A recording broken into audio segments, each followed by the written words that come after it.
Alright, welcome back again to United Dreamland with your favorite, most delicious, gorgeous, well, radio gorgeous host, Patrick, the Euphoric Bee.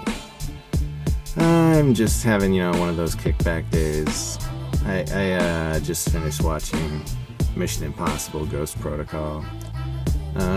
I've seen it before, sometimes action movies to me are the ginger of my existence, I like to do like something creative, like that's the sushi, like everything I do that's creative. I write a project or something, and then to cleanse the palate I'll watch like an action movie that is nothing, it doesn't have to make sense. They can, like when watching Tom Cruise in Mission Impossible, I realized that every person he impersonates looks exactly like him, just with a mustache or, maybe salt and pepper hair wig or some shit, like how come everybody else is wearing like these like legit masks and stuff? But don't worry, Anton Lovieski looks exactly like you, Tom Cruise, so impersonating him will be no problem. But, I don't give a shit about that. I need to, see some people, blow up and, somebody jump down a flight of stairs and kick two people in the face. And then I can get back to writing, some relationship drama or some shit. It's delicious. You gotta soak in whatever it is for what it is, You can't hate Michael Bay. You just have to... No, I guess you can hate Michael Bay. But anyway, what I wanted to talk about today was the 40th anniversary for SNL. I don't know if anybody saw that. I finally watched it through several, different online outlets over a period of time, because let's face it, society has this program for like 27 minutes at a time, or no longer than 30 minutes. We are a sitcom-based people. I even use a laugh track every now and then just to pat myself on the back. Thank you. But honestly, I was extremely excited to watch it. I must say, even though I didn't watch it through one sitting, I was excited. I'm a busy dude, okay? Get off my ass, all right? But I was stoked, like these guys inspired me to be the idiotic goofball that I am and love today. I've been watching SNL since I was really young, too young to remember apparently. My parents even encouraged it. I owe these people everything, like not everything, they owe me. No, I was joking. Like that definitely inspired me. The time of over 3 hours had me a little worried about the show initially, but I was gonna watch it eventually over time, of course. But as I started watching it, oh god, I soon knew it's headed for doom. Like, this is not gonna be good. They must have had a few hundred celebrities there for all kinds of awkward updating of old sketches that most often swung and missed, but it wasn't necessarily the writing. The writing was okay. Not stellar, but seeing as you had to deal with a bunch of A-list celebs, and not wanting to do certain sketches, and B and C-list celebs wanting to do those certain sketches. I'm sure it was filled with all kinds of drama, so... you had to deal with a lot, especially as a writer for that. But whoever was director of the show that night, whoever was supposed to keep the thing together, make people do their job correctly, was not doing their job at all. Every fucking scene seemed to have a mistake, and more often than not, it wasn't even the actors, which is where it should be in a live show. At least 3 times I saw a comedian or actor, had obviously finished a monologue or some speech or some shit, to cut to commercial, and the actor had to literally say, like, that's it. Just cut it. We're done. That's all I got, Like, is someone drunk behind there? Like, what the hell? So they started off with Steve Martin. He's an amazing talent who has more than put in his dues. He started at Disneyland working at the Magic Shop, I'm pretty sure. I know he played a banjo somewhere around there too. Who doesn't play banjos? I'm playing a banjo right now. But he's hosted numerous events, including the Oscars numerous times. He also invented the term numerous. He's been an SNL staple for so long, and I've never gotten sick of his stand-up or his movies. His writing is really stellar too. He does theater and he plays music. He's playing with Edie Brickell right now on tour.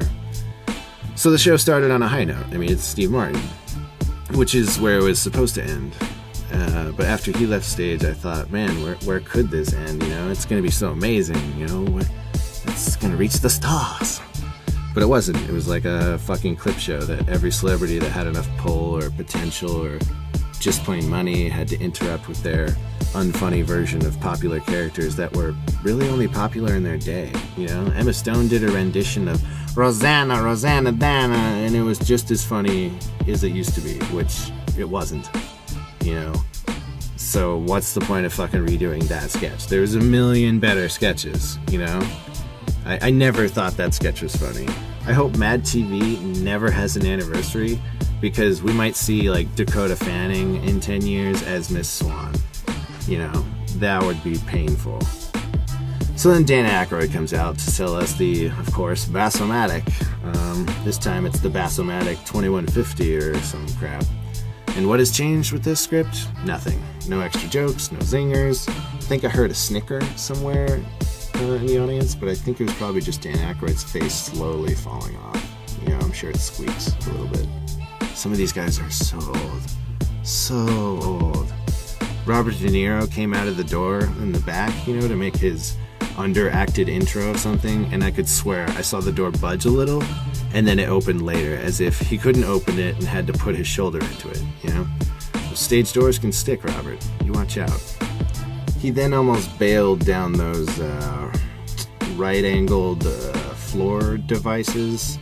I think they're called stairs, maybe, Robert. I hope he's used these before. I don't know if they got a rail, but we need to get a ramp next time for these cats, you know? He then proceeded to read every line with a mistake. And nothing makes a land joke. Nothing makes an and like. Nothing makes a joke land better than timing. The train wreck of a show was due a lot to age. All of these comedians we grew up with are now quite old and fragile, even. I hear Steve Martin's got a frozen slot, like right next to Walt Disney, but I think he just sleeps there for now. Every now and then a piece of gold would come out, though, like Jerry Seinfeld came out and basically just bragged about his fortunes that he made with Larry David, and they went back and forth about how ridiculous this show kind of is and how they're not going to the after party, which is hilarious to me anyway. But even Jerry Seinfeld had to be like, that's it. You know, just cut it. You know what? We're done. That's the end of the sketch. That's all I got.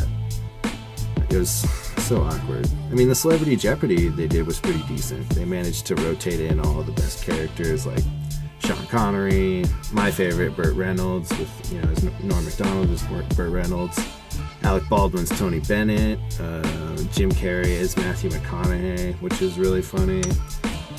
But of course, due to the lack of anyone behind the cameras taking control, they didn't even properly cut the sound, so it kind of ruined a couple of jokes, but other than that, it was good. I think one of my favorite parts of the whole show was watching the auditions of everybody, though.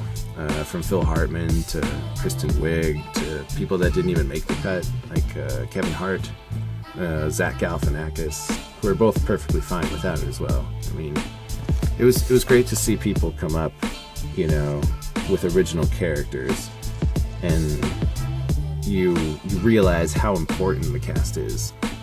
I mean, in order for them to provide an amazing, hilarious experience every Saturday night, they need a cast of people to do whatever the fuck the writers write and make it funny and funnier. I mean, the ability to make a joke land is not an ability that everybody has. It's like how common sense isn't really common anymore. I think I coined that for my older brother Chris, but I'm gonna keep it and keep it in mind, you know, all the time. Sometimes you deal with morons, and sometimes you gotta make morons laugh, and then sometimes you gotta get morons and intelligent people to laugh in the same scenario.